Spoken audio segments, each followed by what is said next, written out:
And welcome back to Ringside Report Radio. I am Dave Simon. Pleased to be joined once again by one of the best women's fighters on the planet, taking on Sara McMann in her UFC debut, UFC Fight Night 27 on Fox Sports 1 in Indianapolis, Indiana. It's a mouthful. Here is Sara Kaufman.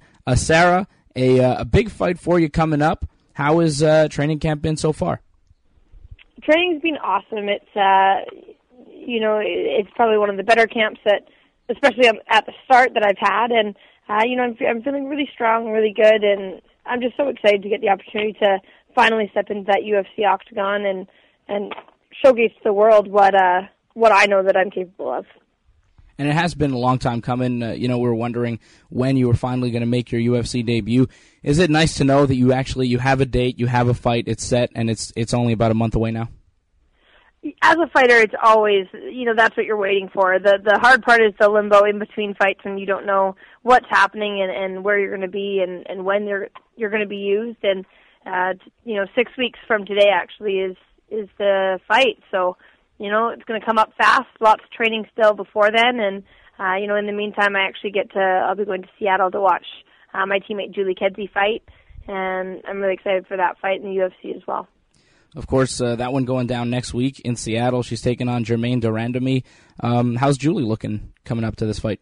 Julie's looking great. She's, feeling strong and lean, and I think that she's going to come in and really showcase how good she is. And I think a lot of people don't know who she is, and they should. Yeah, definitely, and I'm glad to see her finally get her UFC debut. Kind of like you wondering when Julie Kedzie was finally going to get inside the octagon there. Another fighter you're familiar with. You have a victory over Liz Carmouche. She's going to be taking on Jessica Andrade on the main card there. You have thoughts on that fight? I don't know actually much about Jessica, other than she has a pretty good record coming in, and she's from Brazil. Yes, I don't really know what to expect. I'm just looking forward to an exciting fight, and I'm sure they're going to bring that. It's always interesting talking to you about different fighters and different fights. I saw you on Twitter the other night, talking about the Invicta fights. Have you ever given thought to, maybe doing some commentary like Julie Kedzie has been doing for Invicta? I actually think that I would really enjoy the commentary. As a person and as a fighter, I'm very analytical, and I like to break things down, and I feel like I'm generally pretty accurate, or at least as truthful as I can be to what I think is happening. And I find it very interesting that side of the sport, and I'd definitely be open to it. So there you go. Sara Kaufman is looking, she's open for it. Definitely after this fight, though. But you can follow her at MMA Sara, and I'd love to see you in the commentary position. I think you do a real good job. Let's talk about Sara McMann here. A very tough opponent. She's undefeated, an Olympic silver medalist, great wrestler. We know about Sara McMann. What do you think the keys to victory are going to be for you against Sara? I think just going in and having a great fight. And making sure that it's a fight. There's certain things that I'm going to need to watch out for. There's certain things she's going to need to watch out for. And, I think on paper it's a typical striker versus wrestler kind of matchup that should be interesting to see how we both deal with each other's strengths. Yeah, and that's how I see it as well, right? I mean, you obviously have the striking advantage. Maybe she has the wrestling advantage. She is an Olympian, but you've been, doing MMA for longer than she has, and MMA wrestling, as we know, it's different than, just straight wrestling because you have to look for different things when you're shooting in for that takedown. Do you think Sara McMann is going to take you down in this fight? Do you expect to be put on your back maybe once? It's definitely a possibility. It's, I could be put down, she could be put down, maybe she knocks me down with a punch, maybe I knock her down with a punch. It's really, MMA is very unpredictable, and, with her pedigree, in wrestling, that's something that's ingrained in her for sure. So it's, I'm not going to not work off my back in training. You really have to be ready for all positions, and that's what we're getting ready for. Are you happy with the matchup? Sara McMann, she's made her UFC debut. She's got a relatively big name in the women's division right now. Are you happy with getting that matchup on a big card? I think any matchup for me is a good matchup, and I think the fans are going to be excited to see it, and I think that at the end of the day, it's going to be a great fight. and you are going to be on the main card of a Fox Sports 1 show. You know, we talked to a lot of Canadians here on the show, and we talked to TJ Grant for years, and he was always saying, you know, it'd be nice to get a fight on the main card.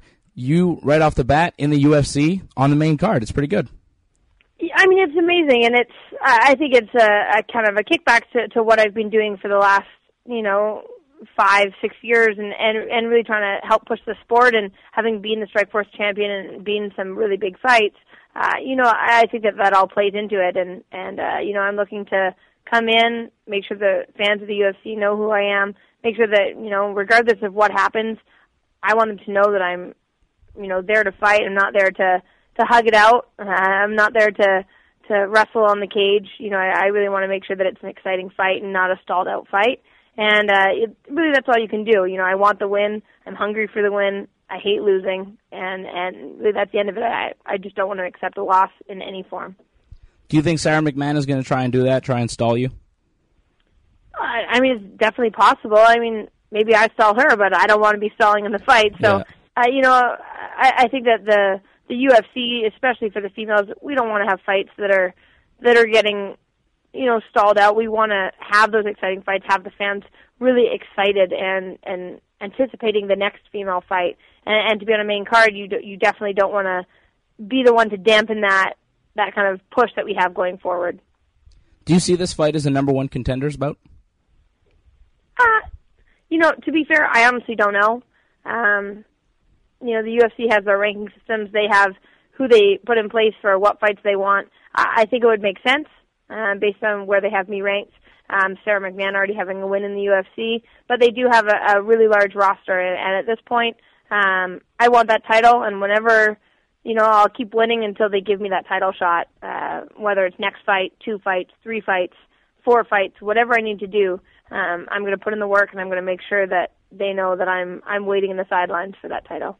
Well, I think definitely the winner of this fight, and especially if you win this fight, I think that you should be next in line for the championship. I have you ranked number 2 in the world, right behind the champion, and I think a lot of people were surprised when Miesha Tate got the call to get the next title shot when Kat Zingano got hurt, especially considering Miesha Tate is coming off a loss. What did you think when that went down? Yeah, I mean, she's coming off a loss, and that was, they had said that was the next kind of contender fight for the belt, or because of the show. That's why they'd said that. Yeah. And maybe they just took that as they know that Miesha and Ronda have a beef, and they know that on TV there's going to be some drama there, and I'm sure that it's really about ratings, and they're pretty confident that they were going to get some good ratings off of the Miesha and Ronda feud. So it's not a job that everyone wants, and Miesha took it, and hopefully they do a good job and represent the females well, and kind of keep it composed and don't get too catty. But you have been, I mean, you would have been willing to take that spot, right, and coach the Ultimate Fighter? I mean, if the UFC asks you to do something, you say yes. You're not going to start getting picky and try to pick and choose what you're doing, what you're not doing, especially an opportunity like that. They give you the opportunity to coach on a show and fight for the title. You bet I'm taking it.